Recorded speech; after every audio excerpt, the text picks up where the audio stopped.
back to vertical. Its pressure point is on the opposite side. It's on the right forefinger. So when my left hand turns, it loads that pressure point. Do you see that? See that? Up here, no matter where it is, when it turns, it loads. Now with the hitter, he keeps that pressure point on the side of the shaft. With the swinger, when he goes to the end, it's more on the top knuckle. That pressure point literally moves to the knuckle.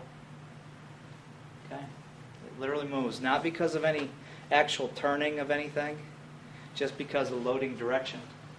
And the right forearm, you'll see, is directly opposite of that.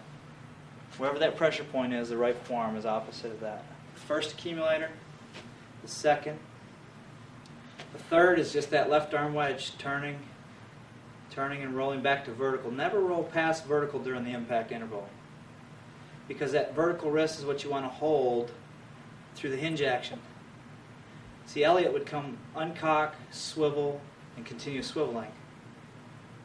Instead of swiveling back to vertical, maintain the hinge action, and then finish swivel. See that?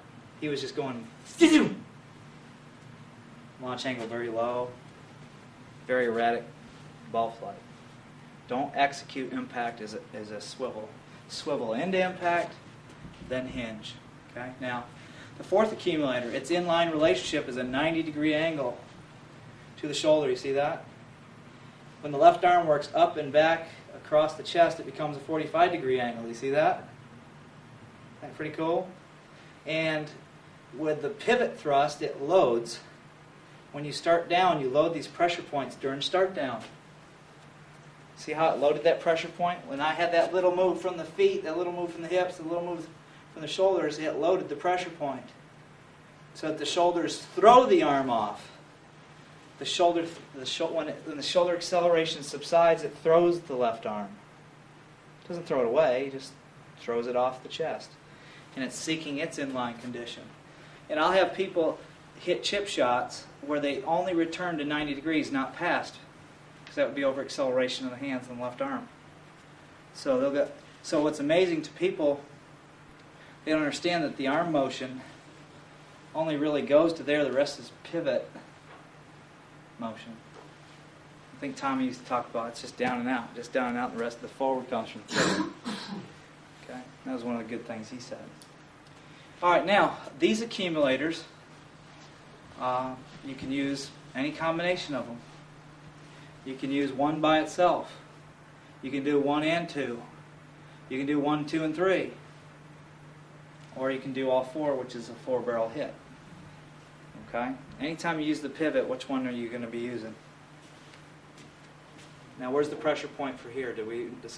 It's right where the left arm touches the side. And that pressure point's always moving. Where did it start? Here. It might have moved up. It might have moved across. Mac taught me this, pardon me, Nancy, but the nipple is a good reference point for where your left arm is. It's either above it, level to it, or below it. Isn't that pretty cool? So here my left arm's below the nipple, there it's in line with it, and there's above it. That's how you monitor where your left arm is.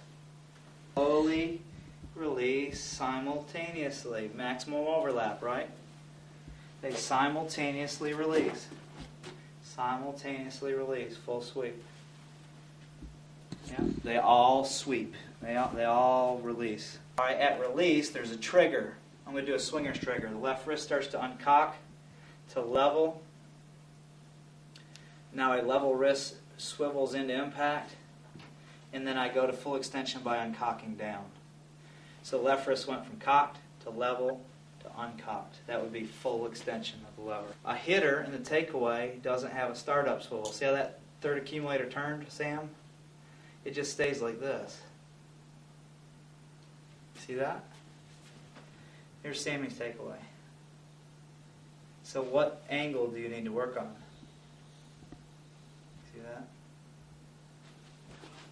So this would be a hitter's takeaway, swinger's takeaway. That was swivel. Swivel is hinge action is the entire left arm wedge. See that? Swivel would just be what part? Just that forearm. Feel that?